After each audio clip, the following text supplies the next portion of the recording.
There was a report right before the game that the 49ers intend to trade you this offseason barring a Super Bowl run. Did you see that, and what's your reaction? No, I didn't. I was worried about the game, but I appreciate the heads up. I got you. Jimmy, after the pick that he threw, what was Kyle's message to you, and how did he deliver that message? Just like normal. He always approaches me face to face with it, and it just really I had to get my check down. It wasn't the look we were looking for. And I tried to be aggressive on it, but yeah, just can't do that. No, I was going to say, it looked like he was a little bit pissed off. Oh yeah, well naturally, I mean, it wasn't a good decision. I got to be better than that with it. Just take the check down. They were giving those to us early, and I just need to be more efficient with those.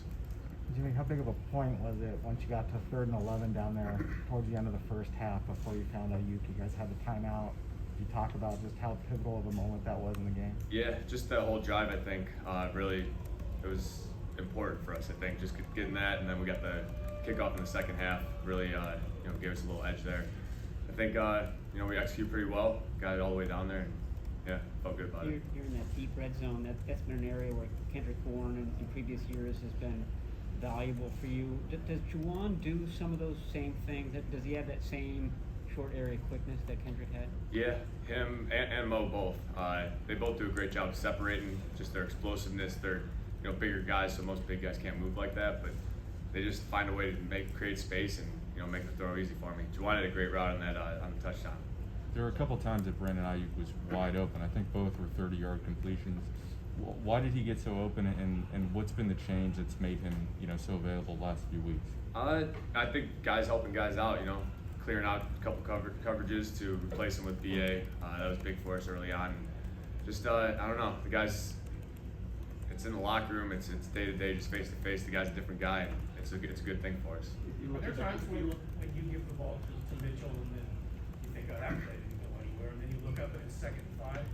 Multiple times, yeah. It really when he gets hit by that first guy, it's just he doesn't stop. And the O-line, they help him out too with a little push. When you can make a 1-yard run into a 4 or 5-yard run, it lasts for a lot longer. Jimmy, what's your memory you moving up in the playoffs? You're like a game out of 5th right now. Do you look at that stuff and in some sense you think things are sort of breaking your way right now? I mean, you always have it in the back of your head, the position where you're at and everything, and the other teams around you. But I think we've been taking a week by week mentality and just trying to get one win at a time, and it's done well for us the last 3 weeks. So I think we got to keep doing that going forward, and we'll be in a good spot. Hey Jimmy, when you guys drafted Elijah, had you ever heard of him? And how could you have imagined in training camp that he would make this much of an impact so quickly as a rookie? I don't know. Training camp, all the backs do a great job. Honestly, it's really cool how they can all just interchange like that, and they all have a different flavor to them. But they're so efficient with their running, and the O-line does a great job creating lanes for them with the tight ends. It's just it's a great combination. Elijah has been great for us. Even in the receiving game, he makes plays for us, so it's all good. Jimmy, it wasn't the best start for you today. Was there anything in particular that kind of blocked you in and got you focused or settled down afterwards? I don't know. I've been trying to think about that. Yeah, I wasn't happy with how it started, but just what we did before halftime and coming out in the second half, I think really helped turn the game in our favor. I think you guys are something like close to.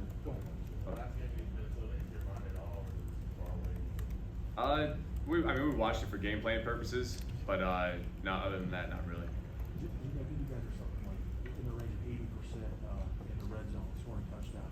Can you put your finger on what it is that allows you guys to lock in and finish those drives with touchdowns?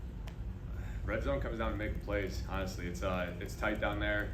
If you get a one-on-one, that's your best case scenario, really. So it's just about guys making plays, executing the plays Kyle calls, and the rest take care of itself. Arizona, you guys only ran the ball 9 times, and Kyle said that it was because the defense was loading the box and the looks you were getting. But now it seems like you're willing to run no matter what the looks are.